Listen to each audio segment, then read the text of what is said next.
Baik, selamat pagi 12 Boga 3. Kembali lagi di pelajaran Pendidikan Agama Hindu dan Budi Pekerti. Terima kasih sudah join room meet sesuai dengan informasi yang Ibu sampaikan di WA Group. Silakan untuk di-on-kan kameranya karena pembelajaran akan kita mulai. Baik, terima kasih. Nah, seperti biasa pembelajaran kita hari ini live meetingnya melalui aplikasi Zoom. Nanti untuk mengefektifkan pembelajaran, kondisi kalian sudah di-mute, nanti ketika ada yang akan berbicara, silakan raise your hand, baru berbicara untuk nanti ya. Baik, kita awali dulu pembelajaran kita hari ini dengan panganjali umat, sekaligus kita berdoa, semoga pembelajaran kita berjalan dengan lancar. Panganjali umat, Om Swastiastu. Om Awigenam Astu Namo Sidam. Ya. Baik, anak-anak, kita masih di bab 3, yaitu topiknya Tantra, Yantra, dan Mantra.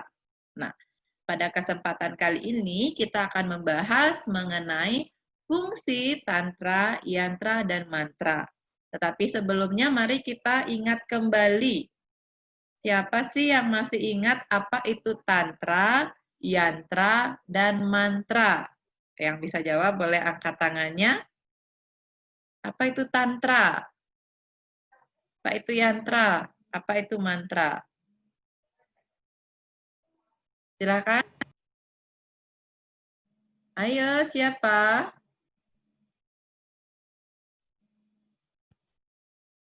Tantra, masih ingat nggak? Silakan, Ibu masih kasih kesempatan nih. Angkat tangannya yang masih ingat. Keywordnya, kata kuncinya. Tantra, Yantra, Mantra. Lupa? Memperluas. Oke, Elsa, bagus. Mana tadi absennya, Ibu? 10 poin untuk Elsa ya. Baik, Tantra dari bahasa Sanskerta secara etimologi itu adalah artinya memperluas, ya. Nah, ketika dia memperluas, yang dimaksud dengan memperluas itu adalah bagaimana kita manusia meyakini tentang keberadaan Tuhan, kita mengagumi kekuatan Tuhan, kemudian kita melakukan pemujaan. Nah, memperluas ini adalah memperluas kesadaran kita akan keagungan Tuhan. Ya. Kemudian yang kedua, yantra. Saya masih ingat yantra? Simbol-simbol. Yantra. Yantra, ayu mas. Oke, ayu mas. Sebentar. Oke. Ayu mas. Yantra itu adalah simbol-simbol, benar. Kita manusia memiliki keterbatasan. Ya. Kita perlu adanya media, adanya simbol untuk mendekatkan diri kepada Tuhan. Ya. Itu adalah yantra. Dan yang terakhir, mantra. Apa itu mantra? Doa-doa suci. Doa-doa. Siapa tadi yang jawab pertama tuh sebelum Ari? Linda, Bu. Ari dan Linda, oke. Mantra itu terdiri dari dua kata mantra. Man, menyeberangkan, tra pikiran. Jadi menyeberangkan pikiran dari yang tidak baik, tidak suci, menjadi ke yang baik atau yang suci. Adalah melalui doa. Wih, bagus. Udah paham sekarang nih. Ingat keywordnya, kata kuncinya. Tantra itu adalah memuja kekuatan Tuhan. Yantra itu adalah media, mantra itu adalah doa. Nah, ketiganya ini saling berkaitan, tidak bisa lepas. Ya, coba sebagai Oke, Adisomo ada chat ya, sinyalnya katanya kurang bagus. Semoga dia bisa join lagi. Baik. Nah, untuk lebih memahami tantra yantra mantra yang sebenarnya sudah ada dalam kehidupan keseharian kita, sebelum kita mendiskusikan lagi mengenai fungsi-fungsinya secara detail, coba simak video singkat ini sebentar.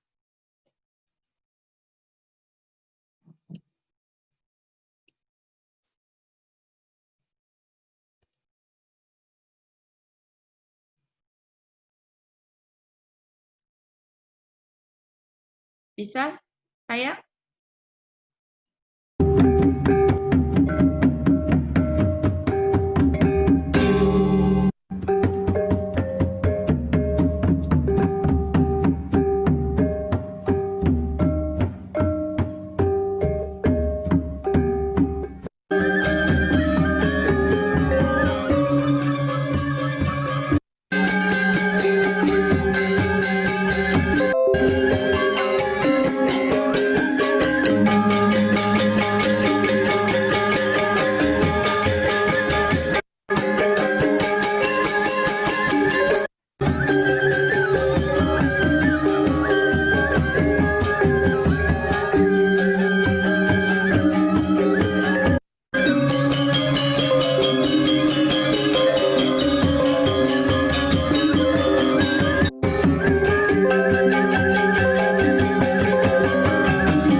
Ya, baik. Itu tadi sudah kita tonton bersama. Itu hal yang sangat sering sekali kita simak, kita saksikan, bahkan kita ikuti ya di Bali.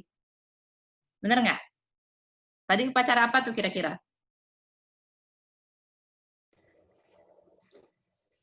Upacara Pancawali Krama di Gunung Agung, Pura Basakih. Iya, upacara di Pura Basakih.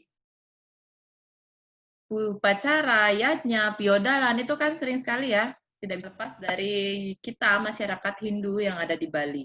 Nah, kira-kira kalau melihat tadi seperti itu, yang mana tantra, yantra, dan mantra?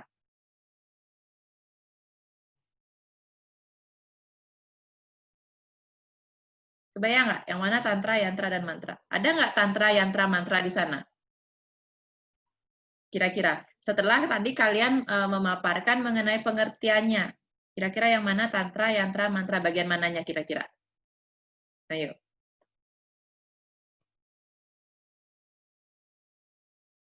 Tadi ada odalan, terus ada Pretime, ada Pura, ada Banten, kemudian ada Pedande. Ayo, bagian mananya tantra, yantra, dan mantra? Cynthia? Banten yantra. Banten yantra, bagus. Lagi?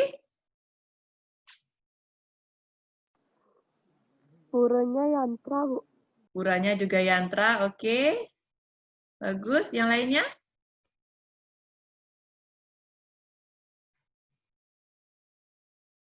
Mantranya pemangku. Mantranya pemangku atau ide pedanda yang melantunkan doa-doa. Bagus. Sudah benar. Yuk, tantranya yang mana dong? Ayo, lagi satu. Gamelan nggak, Bu? Tantra, gamelan, mungkin ada yang lain pendapatnya?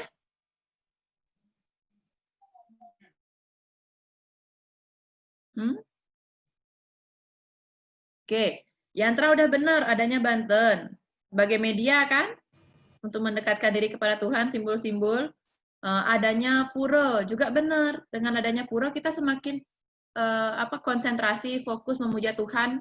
Ide Betara semakin cepat ya dibanding kalau misalnya kalian di lapangan aja sembahyang, dibanding kalian melihat puranya langsung, itu lebih konsentrasi dengan pura atau dengan hanya di lapangan saja? Dengan melihat pura ya, ada arca, ada pratime kan? Mantranya juga benar, udah ada jerumangku atau ide pedando yang melantunkan doa-doa. Nah, tantranya itu adalah bagaimana pemujaan yang dilakukan oleh masyarakat.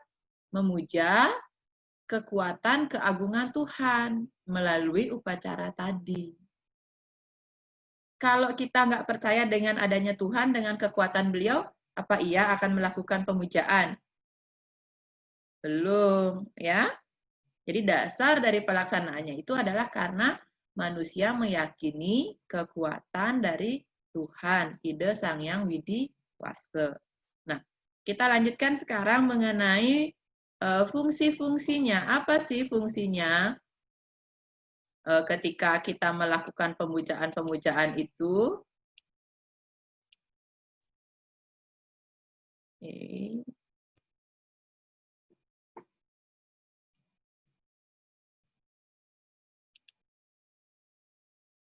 Terlihat nggak di slide? Oke, fungsi dan manfaat tantra yantra dalam kehidupan Hindu, ya. Oke. Yang pertama tantra ya. Jadi tantra itu adalah teknik untuk mempercepat pencapaian tujuan agama atau realisasinya dengan menggunakan medianya sebagai mantra dan yantra. Jadi apa manfaatnya dari tantra? Dengan kita memuja beliau, kita mempercepat pencapaian tujuannya. Siapa yang dipuja? Sakti, kekuatan-kekuatan yang dimiliki oleh Tuhan. Hal sederhana, kita dalam dunia pendidikan, setiap 6 bulan itu memuja Dewi Saraswati, kekuatan Tuhan sebagai sumber ilmu pengetahuan. Ngapain kalian muja Dewi Saraswati, Dewi ilmu pengetahuan? Karena kalian ingin memiliki pengetahuan. Benar nggak? Ya kan? Artinya tantra itu adalah memuja kekuatan Tuhan, manusia ingin memiliki seperti apa kekuatan itu. Memuja Dewi Saraswati, ingin memiliki pengetahuan dalam dirinya, dilakukan untuk memperbaiki kehidupan, melanjutkan kehidupan. Oke, bisa dipahami tantra? Kemudian yang kedua, yantra. Yantra itu tadi kan simbol, ya kan? Media. Kita ketahui manusia penuh keterbatasan. Ya nggak? Pikiran ini liar. Liar dalam artian ketika tidak dikondisikan dengan baik, dia bisa kemana saja. Contoh kecil, ketika kalian sembahyang, pancasembah, benar kok posisi sudah Silesano atau Bajrasano. Tangan sudah dicakupkan, mata sudah terpejam. Tapi yakin nggak pikirannya sudah konsentrasi atau belum? Ya kan? Bisa aja tadinya yang berantem mungkin dengan adiknya, dengan kakaknya, masih emosi, pada saat menutup mata, terbayang kakaknya atau adiknya yang lagi ngomel-ngomel. Ya nggak? Ingat tugas belum ngumpul pada saat kalian memejamkan mata, ingat, aduh besok harus ngumpul tugas belum selesai. Ya kan? Banyak yang bisa muncul dalam pikiran. Nah, inilah perlu media untuk kalian bisa fokus. Karena pikiran itu ibarat pasir, anak-anak. Pernah kan ke pantai sebelum COVID, pegang pasir? Pasir itu kalau kalian semakin genggam di tangan kalian, habiskan dia, sedikit sekali ada dia. Itu pikiran. Kalau kalian paksakan untuk fokus kepada satu hal yang kalian nggak tahu apa itu, kalian paksakan, nggak akan bisa. Tetapi ketika kalian berikan ruang dia, tangan kalian pegang, berikan ruang dia, pasir itu akan terjaga di tangan kalian. Itulah pikiran. Jadi, kalian buatkan ruang untuk dia bisa fokus. Misalnya ketika kalian sembahyang, mencakupkan tangan, memuja Ida Sang Hyang Widi dalam wujud Surya Aditya, sembah pertama dengan sekar petak. Jadi bayangkanlah sinar matahari yang hangat, jadi kalian fokusnya ke sana. Ketika kalian sembahyang memuja Saraswati, melantunkan mantra Saraswati, bayangkan Dewi Saraswati.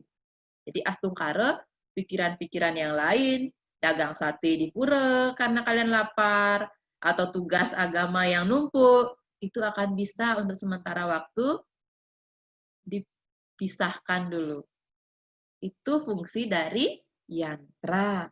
Ya, sebagai simbol untuk dihormati dipuja ada acintya, ada linggayoni. Sarana media untuk mewujudkan tujuan, dibuatlah Banten, Pejati, Canang, Kuangen. Untuk media memusatkan pikiran, menjaga pikiran kalian tidak memikirkan hal-hal yang lain. Sudah? Itu tentang yantra, ada pertanyaan? Bisa kan? Kemudian mantra. Mantra doa-doa. Kalian mengucapkan Gayatri mantra, kalian mengucapkan doa sebelum makan. Apa fungsinya? Ini ada banyak fungsi doa, fungsi mantra. Untuk mencapai kebebasan, ketenangan. Pernah nggak ngerasa sedih atau marah? Coba atur nafas, tenangkan diri, lantunkan Gayatri Mantra. Kalau nangis, biarin nangis, tetapi setelah itu kalian akan lega. Ya, untuk memuja manifestasi Tuhan yang Maha Esa, manifestasi beliau sebagai Saraswati dengan mantra Saraswati, manifestasi beliau sebagai Brahma, sebagai Siwa, dengan doanya masing-masing. Memuja para dewata, para roh, leluhur, ya, memperoleh tenaga dengan adanya doa, menyampaikan persembahan kepada roh leluhur, ya, berkomunikasi dengan roh dan hantu sekalipun, ya, itu dengan mantra. Kan beda mantranya ketika kalian sembahyang ke atas dengan kalian mengaturkan segehan, sama nggak?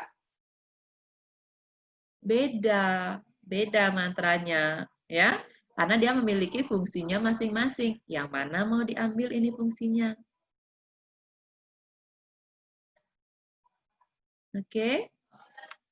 Nah, yang lain lagi fungsi mantra itu mencegah pengaruh negatif, mengusir roh-roh jahat, mengobati penyakit, ya, bisa. Mempersiapkan air yang dapat menyembuhkan, air suci, membuat tirta sekalipun itu perlu mantra loh. Ya. Kemudian mengontrol manusia, menyucikan diri, itu adalah fungsi dari mantra. Oke. Sampai di sana dulu, ada pertanyaan? Ada pertanyaan? Sudah? Jelas?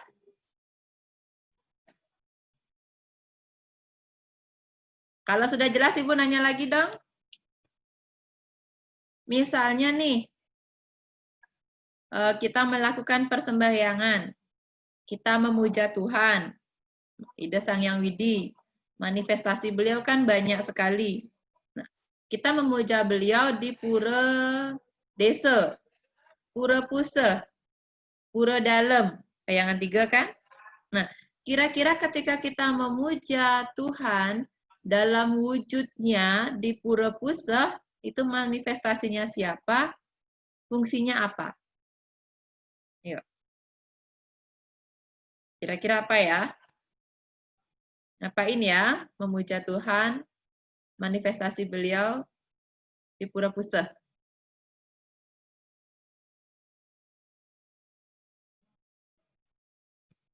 Apa? Ada yang bisa?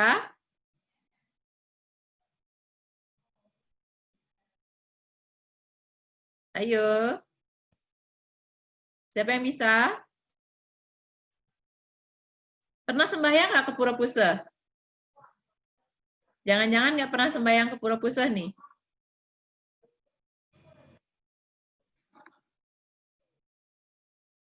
Ari Purwani pernah sembahyang ke Pura Puseh, Ari? Ah, Bu. Siapa yang dipuja di Pura Puseh? Dewa Wisnu. Dewa Wisnu. Nah, kira-kira fungsinya apa tuh? Dilihat dari manifestasinya sebagai Wisnu, apa yang kira-kira fungsinya dipuja di sana? Sebagai pelindung. Iya, sebagai pelindung. Jadi, tantranya di sana adalah kekuatan Tuhan sebagai pelindung. Kita ingin mendapatkan perlindungan. Ya nggak? Ya kan? Kemudian ada saktinya. Siapa saktinya Wisnu? Ayo. Laksmi. Siapa saktinya Wisnu? Laksmi. Laksmi, ya. Laksmi, Sri Laksmi, kesejahteraan. Kita ingin juga mendapatkan kesejahteraan. Benar nggak? Iya kan? Nah, itu. Nah, kemudian doa-doa yang diucapkan pada saat sembahyang kepada Dewa Wisnu adalah apa? Yang tadi, memuja manifestasi beliau. Ya kan? Mendapatkan anugerah dari beliau. Seperti itu. Silakan, ada yang mau nanya dulu? Ada yang mau berdiskusi? Karena Ibu janji 30 menit ya. Baik, kalau tidak ada sudah jelas belum? Kira-kira bisa dipahami mengenai fungsi tantra, yantra, dan mantra? Bisa ya? Ya. Jadi Bu ulas kembali secara sederhana bahwa tantra, yantra, dan mantra itu adalah saling terkait. Tantra akan terimplementasi dalam yantra dan mantra. Ya. Jadi implementasi dari tantra adalah yantra dan mantra. Jadi, kenapa kita melakukan hal itu? Apa fungsinya? Adalah untuk mendapatkan anugerah Tuhan sesuai dengan beliau yang kita puja. Ya. Itu secara ringkas mengenai materi tantra, yantra, dan mantra. Ada pertanyaan nggak? Jelas ya? Nah, sebentar. Nah, akhir sesi dari pembelajaran ini, Ibu akan kirim link LKPD, lembar kerja peserta didik. Nanti Ibu kirim di grup. Setelah itu kalian selesaikan tugasnya sebelum jam berikutnya ya. Bisa ya? Baik. Kalau ada nanti hal-hal yang kurang jelas, kalian boleh tanya Ibu, WA Ibu. Dan juga media pembelajaran itu ada banyak, ada video juga, ada materi di internet, itu boleh kalian cari sebagai tambahan referensi pembelajaran kalian. Ya. Baik, terima kasih. Pembelajaran hari ini Ibu akan tutup dengan Paramo Santi. Mohon maaf kalau ada salah kata. Kita lanjutkan Paramo Santi bersama. Om Santi Santi Santi. Om.